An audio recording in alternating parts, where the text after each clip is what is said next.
ஆன்ட்டிக்கு நான் தைரியம் சொன்னேனே தவிர என்னால இப்படி உன்னை பார்க்க முடியல மயிலு.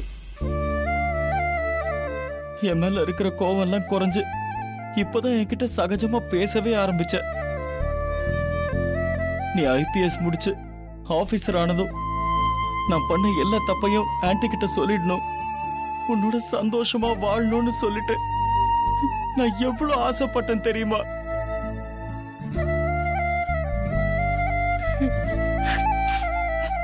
அதுக்குள்ள ஏன் மயில் இப்படி?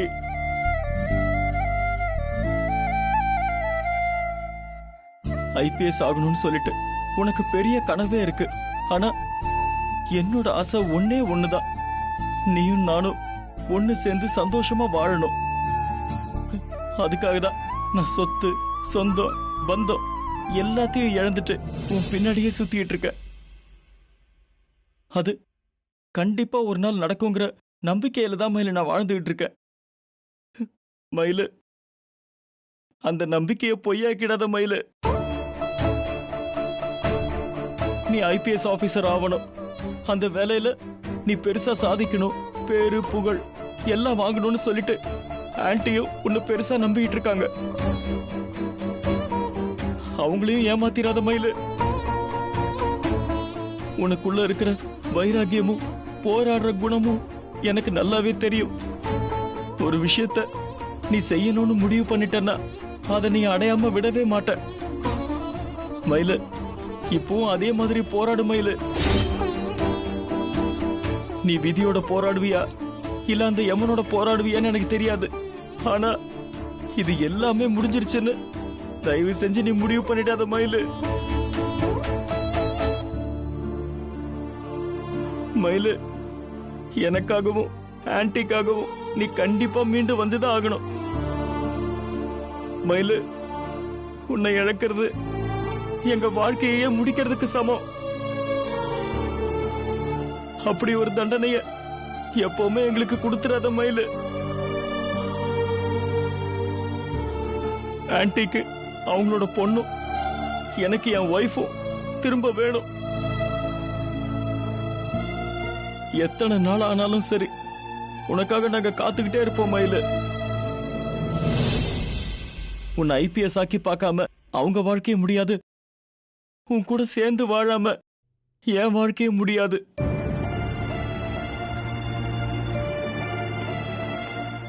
சார், ஐசியூக்குள்ள இந்த மாதிரிலாம் வந்து பார்க்க கூடாது சார். ப்ளீஸ் வெளியில போங்க. நான் போறேன் சிஸ்டர். மயிலோட கண்டிஷன்ல இப்ப ஏதாவது இம்ப்ரூவ்மெண்ட் இருக்கா? இல்ல சார், அப்படியே தான் இருக்காங்க. நாளை காலையில தான் எதுவா இருந்தாலும் கன்ஃபார்மா சொல்ல முடியும். கொஞ்சம் வெளியில இருங்க ப்ளீஸ். நான் போங்க போறேன் சார். சிஸ்டர்.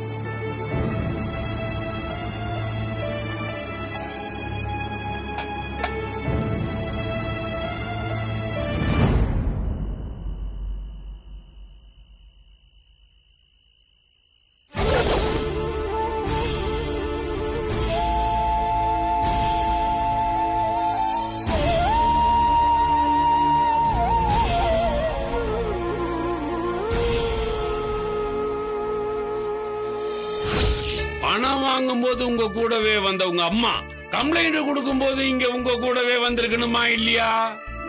இங்க வந்தாங்க சார். பதட்டத்துல அம்மாக்கு கொஞ்சம் உடம்பு முடியாம போயிடுச்சு, தலை சுத்துற மாதிரி ஆயிடுச்சு. உங்க அம்மா எங்க? அம்மாவுக்கு உடம்பு முடியல, வீட்டுக்கு போயிருக்காங்க சார். 365 நாளும் உங்க அம்மாவுக்கு உடம்பு முடியாம தான் இருக்குமா?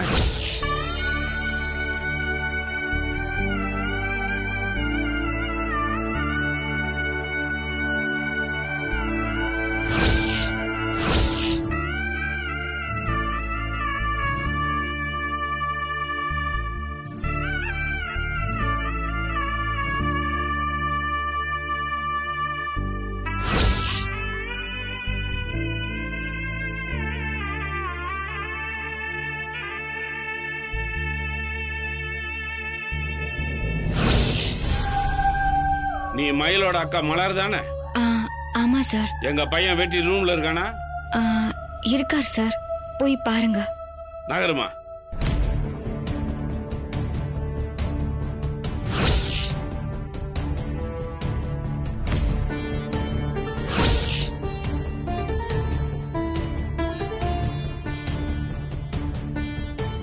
கோமதி அம்மா, கோமதி அம்மா, வாங்க சார், ஆ. உட்காருங்க. நான் உட்கார்றதுக்கு வரல, உங்க அம்மாவை கூப்பிட, அவங்க நான் பேசணும். அம்மா வெளியில போயிருக்காங்க சார். உடம்பு சரியில்லாத ஒரு அம்மாவை நீ பாட்டுக்கு வெளியே அனுப்பிச்சிருக்க. அம்மா இப்போ நல்லாதான் இருக்காங்க சார். ஆனா உன் தங்கச்சி உங்க அம்மாவுக்கு உடம்பு முடியலன்னு லீவு கேட்டாலே.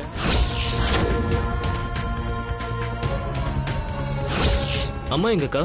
கடைக்கு போயிருக்காங்க வெற்றி. அந்த அம்மாவுக்கு எனக்கு என்ன ராசினே தெரியல. நான் வரும்போதெல்லாம் ஒண்ணு உடம்பு சரியில்லாம படுத்திருப்பாங்க, இல்லைன்னா வீட்டுல எல்லாம் போயிடுவாங்க. உங்க அம்மா ஏன் என் கண்ணில் இன்னும் படாம எஸ்கேப் ஆயிட்டே இருக்காங்க? ஏற்காட்டில் ஆரம்பிச்சு இப்போ வரைக்கும் அந்த அம்மாவை பார்த்தேன்னு நானும் பல தடவை முயற்சி பண்ணிட்டேன். ஆனா நான் வரும்போதெல்லாம் அந்த அம்மா ஒண்ணு பேஷண்டா இருக்காங்க, இல்ல வெளியே போயிடுறாங்க. நான் அவங்கள பார்க்க கூடாதுன்னு தடுக்கிறது விதியா இல்ல மனுஷங்களோட சதியான்னு தெரியல. இந்த கண்ணாமூச்சி ஆட்டம் சீக்கிரம் முடிவுக்கு வந்துரும்னு தோணுது.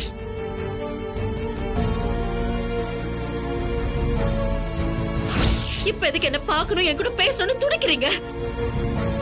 உங்க துணை இல்லாம நான் என் 3 பொண்ணுங்களோட சந்தோஷமா வாழறது உங்க கண்ணு உறுத்துதா? அதுல மண்ணள்ளி போடலான்னு முடிவு பண்ணிட்டீங்க. சுசிலா, இல்ல சுசிலா, அன்னைக்கு எனக்கு புத்தி சரியில்லை. ஆம்பளை பிள்ளைக்கு பதிலா பொம்பளை புள்ள பிறந்துருச்சுன்ற கோவத்துல அப்படியெல்லாம் பேசிட்டேன். அது எவ்வளவு பெரிய பாவம் இப்பதான் சுசிலா உணர்றேன். உனக்கு நம்ம பொண்ணுங்களுக்கு நான் துரோகம் பண்ணிட்டேன்ற குற்ற உணர்ச்சியில இப்போ வரைக்கும் தவிச்சுக்கிட்டு இருக்கேன். என்னது, நம்ம பொண்ணுங்களா? அவங்க 3 பேரும் ஏன் பொண்ணுங்க.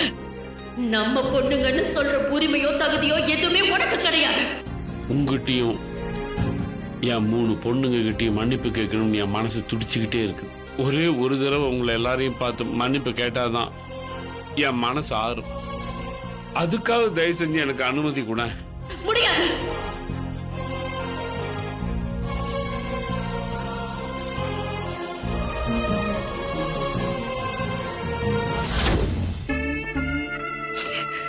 ஆண்டி, ஹாஸ்பிட்டல்லையே கேண்டீன் இருக்கு, போய் ஏதாவது சாப்பிட்டு வந்துடலாம் வாங்க. எனக்கு எதுவும் வேணாம் தம்பி. மயிலு கண்ணு முடிச்சுட்டா இனி பயம் இல்லைன்னு டாக்டர் வந்து சொல்லணும். அது வரைக்கும் சோறு தண்ணி இறங்காதுப்பா. ஆண்டி, நீங்க சொல்றது கண்டிப்பா நடக்க தான் போகுது. மயிலுக்கு நினைவு திரும்பிடுச்சு, நீங்க போய் பாருங்கன்னு சொல்லிட்டு டாக்டர் கண்டிப்பா சொல்லதான் போறாரு. ஆனா அப்ப அவளை போய் பார்க்கறதுக்கும் சந்தோஷப்படுறதுக்கும் நம்ம உடம்புலயும் தெம்பு வேணும்ல. ஏன் ஆண்டி, உங்களுக்கு ஏற்கனவே பிபி பிரச்சனை இருக்கு. நீங்களும் மலரும் காலையில சாப்பிடாம தான் வந்திருப்பீங்கன்னு எனக்கு தெரியும். இங்க பாருங்க, இவ்வளவு நேரம் நீங்க சாப்பிடாம வயித்த காய போட்டா கண்டிப்பா உங்க உடம்பு தாங்காது ஆண்டி. மயிலு பக்கத்திலேயே உங்களையும் அட்மிட் பண்ற மாதிரி ஒரு சூழ்நிலை வந்துடக்கூடாது. தயவு செஞ்சு கொஞ்சம் சாப்பிடுங்க ஆண்டி. என்ன வற்புறுத்தாதப்பா. இவ புள்ள தச்சக்காரி, எவ்வளவு வேணா கூட்டிட்டு போங்க. எனக்கு ஒண்ணும் வேணாமா. மயிலுக்கு நினைவு திரும்புற வரைக்கும் நான் இதுவும் சாப்பிட போறதில்ல.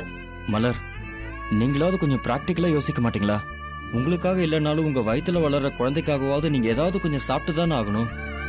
ஆன்ட்டியோட கண்டிஷனை எடுத்து சொல்லி நீங்க தான் அவங்கள சாப்பிட வைக்கணும். ஆனா ஆன்ட்டியை விட நீங்க எமோஷனல் ஆனா என்ன மலர் அர்த்தம்? மலர், நீங்க இப்படி பட்னி கிடக்கிறதால நடந்ததும் மாற போறதில்ல, நடக்க போறதையும் நம்மளால மாத்த முடியாது. அப்புறம் ஏன் மலர் உங்க உடம்ப நீங்களே கெடுத்துக்கிறீங்க? டாக்டர் சொல்ற முயற்சியை தாண்டி மயிலுக்காக நம்ம 3 பேரும் பிரார்த்தனை செய்ய வேண்டியது இருக்கு. இங்க பாருங்க, அதுக்காவது உங்க 2 பேர் உடம்புல ஸ்ட்ரென்த் இருக்கணும்ல. மயில் நம்மள கண்ணு முடிச்சு தேடும் போது நம்ம 3 பேரும் அவ கண்ணு முன்னாடி போய் நிக்க வேண்டாமா? ஆன்ட்டி, நீங்க வயிறு ஃபுல்லா சாப்பிடுங்கன்னு நான் சொல்லல. அட்லீஸ்ட் போயிட்டு ஒரு டீயாவது குடிச்சிட்டு வரலாம். வாங்க ஆன்ட்டி. சார் சொல்றதும் சரிதாம்மா. நீயும் நானும் பெரிய ஆரோக்கியத்தோட இல்ல. மயில் பத்தின வேதனையில நம்ம உடம்ப கெடுத்துக்கிட்டா நம்மள யாரு பாத்துப்பாங்க? ஒரு காஃபியாவது குடிச்சிட்டு வந்துடலாம் வாமா. நம்ம யாருமே இல்லைன்னா நம்மள வந்து தேடுவாங்கப்பா. ஆன்ட்டி, யாரும் தேட மாட்டாங்க. நம்ம போகும்போது சிஸ்டர் கிட்ட ஒரு வார்த்தை சொல்லிட்டு போயிடுவோம். ஏதாவது எமர்ஜென்சினா கண்டிப்பா நம்மள கூப்பிடுவாங்க. வாங்க, நம்ம 3 பேரும் போயிட்டு வந்துடலாம். வாமா.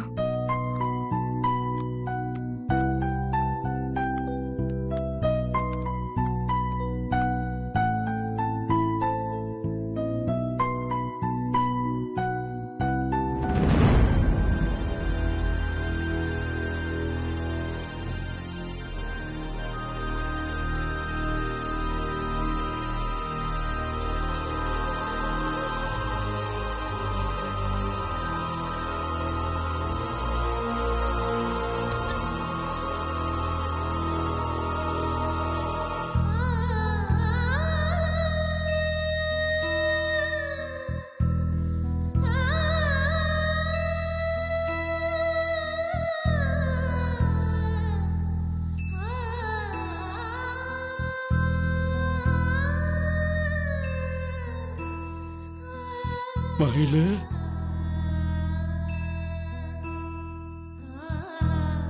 என் பொண்ண பார்க்கணும், அவ காலில் விழுந்து மன்னிப்பு கேட்கணும்னு எத்தனை முறை உங்ககிட்ட நான் புலம்பி இருப்பேன். என் பொண்ணுன்னு தெரியறப்போ இப்படி சாகர நிலைமையில கிடக்குறிய மயிலு. மயிலு, நான் உன்னை கொடுமைப்படுத்தும் போதுல நீ நல்லா தானே இருந்த. இப்ப போய் ஏமா உனக்கு இப்படி ஒரு நிலைமை?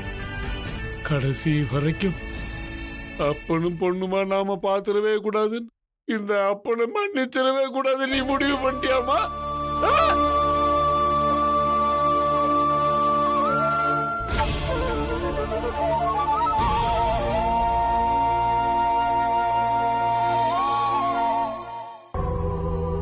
தங்கமே, நீ பிறந்த உடனே உன்னை கொல்லணும்னு நினைச்ச பாவிமா நானு. இவ்வளவு வருஷம் கழிச்சு இப்பதான் எனக்கு புத்தி வந்தது. நான் செஞ்ச பாவத்துக்கெல்லாம் பரிகாரம் செய்யணும்னு மனசார நினைச்சனே. ஆனா உண்மையை மறைச்சு திரும்ப என்ன வாழ்க்கையில பெரிய பாவியாக்கிட்டியம்மா. அந்த ஆள் வந்து கேட்டப்ப கூட அவளை நீ என்ன வேணா பண்ணிக்கிட, நான் குறுக்க வர மாட்டேன்னு ஏன் வாயால சொல்ல வச்சுட்டியே. மா, நான் உனக்கு செஞ்ச கொடுமையெல்லாம் நினைச்சு பார்க்கும்போது என் மேலேயே எனக்கு வெறுப்பா இருக்கு. என் கழுத்தெடுத்துக்கிட்டு நான் இங்கே செத்து போயின்னு தோணுதுமா. மயிலே, பொண்ணுக்காக நான் எப்படியெல்லாம் தவிச்சேன்னு உனக்கு நல்லா தெரியும்ல. அவளை நான் தேடி தேடி அலைஞ்சது நீ பக்கத்துல இருந்து பார்த்தல. ஆனா ஒரு தடவை கூட உனக்கு ஏமா இந்த அப்பா மேல இறக்க வராம போச்சு? கடைசி பொண்ணு நான் தான்பான்னு ஒரு வார்த்தை சொல்லி இருந்தா போதுமே. இந்த உலகத்துல எந்த அப்பனுமே கொண்டாடாத அளவுக்கு உன்னை என் தலைமையில தூக்கி வச்சு கொண்டாடி இருப்பனே. என் பொண்ணுன்னு தங்கமா தாங்கி இருப்பனே மயிலு. எனக்காக கூட வேணாம் மயிலு, உனக்காகவாவது ஒரே ஒரு தடவை உண்மையை சொல்லிருக்கலாம்ல. என்னால எவ்வளவு துன்பத்தெல்லாம் நீ அனுபவிச்சிருக்கல. என் பொண்ணுன்னு தெரியலனா கூட ஒரு பொண்ணுங்கிறதுக்காகவாது உங்ககிட்ட நான் கொஞ்சமாவது கருணையை காட்டியிருக்கணுமே. ஆனா ஒரு நல்ல மனுஷனாவும் நடந்துக்கல, ஒரு நல்ல அப்பனாவும் நடந்துக்கலாமா. உன்னை அழிச்சே தீரணுங்கிற வெறி மட்டும்தான் என் தலையில ஓடிக்கிட்டே இருந்தது. யாருமே செய்யாத கொடுமையெல்லாம் உனக்கு நான் செஞ்சிருக்கமா. மேலதிகாரியா இருந்து நீ என்னை பார்த்த வரைக்கும் அதையெல்லாம் நீ தாங்கியிருக்கலாம். ஆனா நான் தான் உன் அப்பான்னு தெரிஞ்சதுக்கு அப்புறம் நான் உன்னை எப்படியெல்லாம் டார்ச்சர் பண்ணியிருக்கேன். அப்பெல்லாம் நீ எப்படி துடிச்சிருப்பல்ல, எவ்வளவு வேதனை பட்டிருப்பல்ல. முன்னாடியே எவ்வளோ ஒருத்திய, ஒரு திருடிய என் பொண்ணுன்னு தலைமையில தூக்கி வச்சுட்டு ஆடினே. அவளுக்காகலாம் நான் உன்னை வேலைக்காரி மாதிரி நடத்தினேன்மா. எப்படியெல்லாம் நான் உன்னை அவமானப்படுத்தியிருக்கேன். அப்பெல்லாம் உனக்கு எப்படி வலிச்சிருக்கும்ல மயிலு. அப்பவாது நீ அப்பாட்ட உண்மையை சொல்லியிருக்கலாம்ல. ஏமா சொல்ல? உன் அம்மாவோட வைராக்கியம் ஜெயிக்கணுங்கிறதுக்காக தானே எல்லா கஷ்டத்தையும் நீ தாங்கிக்கிட்ட. என்கிட்ட அந்த விஷயத்த சொல்லி அம்மாவுக்கு தெரியாத மாதிரி நடின்னு சொல்லியிருந்தா சாகிற வரைக்கும் உங்க அம்மாவுக்கு தெரியாத மாதிரி நான் உன் அப்பனே இல்லைங்கிற மாதிரி நடிச்சிருப்பேனேம்மா. நான் பண்ண கொடுமையில இருந்தெல்லாம் நீ தப்பிச்சிருக்கலாம்ல. அம்மா, இப்படி அமைதியா இருந்து என் பொண்ணுகிட்டே நான் அரக்க மாதிரி நடந்துக்க வச்சுட்டியம்மா. மயிலு, உனக்கு நான் செஞ்ச பாவம் எல்லாமே உள்ள போட்டு அரிச்சுக்கிட்டு இருக்கு.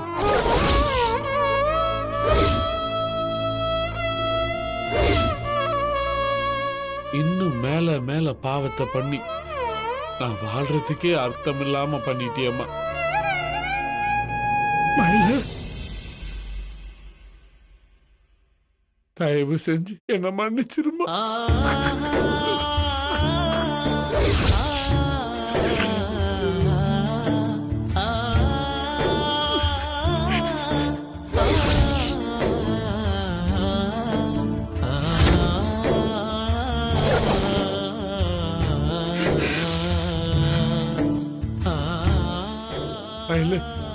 அன்னைக்கு அம்மங்கிட்ட இருந்து மீண்டு வந்துருமா. இனிமே நான் உன்னை நோவடிக்க மாட்டேன், அழ வைக்க மாட்டேன், வார்த்தையால கூட உன்னை காயப்படுத்த மாட்டேம்மா. உன்னை உசுரா நினைச்சு பாதுகாக்கிறம்மா. தயவு செஞ்சு எந்திரிச்சுவாமா. ஒரே ஒரு தடவை அப்பான்னு ஒரு தடவை கூப்பிடுமையில போதும். என்ன மன்னிச்சுட்டேன்னு ஒரு தடவை சொன்னா அந்த நிமிஷமே என் உசுரை போக்கிக்கிறது கூட நான் தயாரா இருக்கேன் மயிலு. தயவு செஞ்சு எந்திரிச்சு வா மயிலு. என் வாழ்க்கை முடியறதுக்குள்ளார எனக்கு ஒரே ஒரு ஆசை இருக்குது மயிலு. நீ மிகப்பெரிய ஐபிஎஸ் ஆபீசர் ஆகி என் முன்னால வந்து நிக்கணும். என் சுசீலாவோட வைராக்கியம் ஜெயிக்கிற மாதிரி நான் உனக்கு சல்யூட் அடிப்பேன் மயிலு.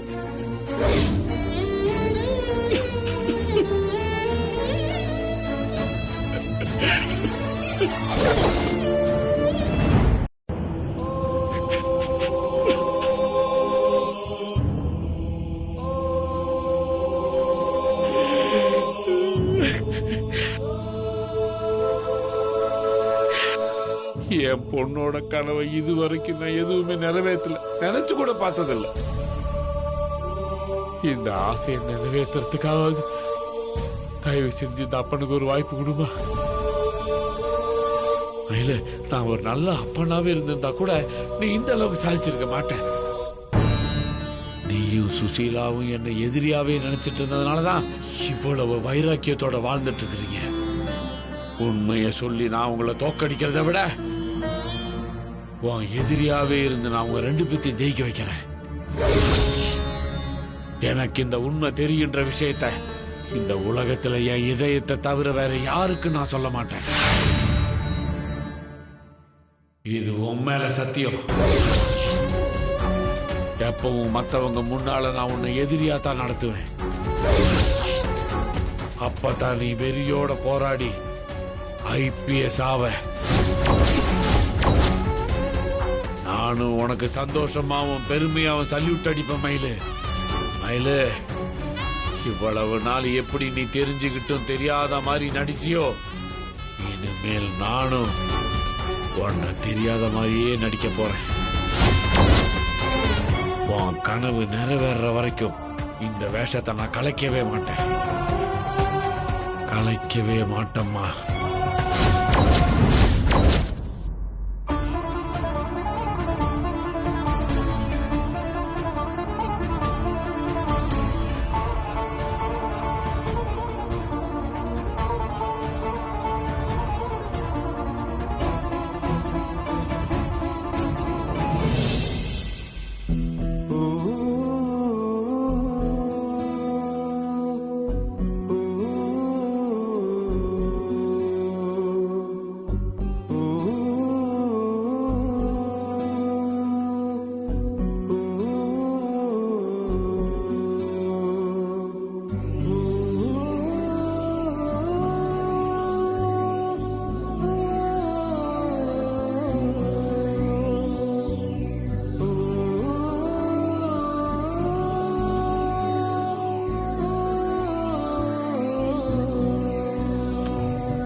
இதெல்லாம் பேஷண்டோட திங்ஸ்மா. எல்லாம் சரியா இருக்கான்னு வந்து பாத்துக்கோங்க.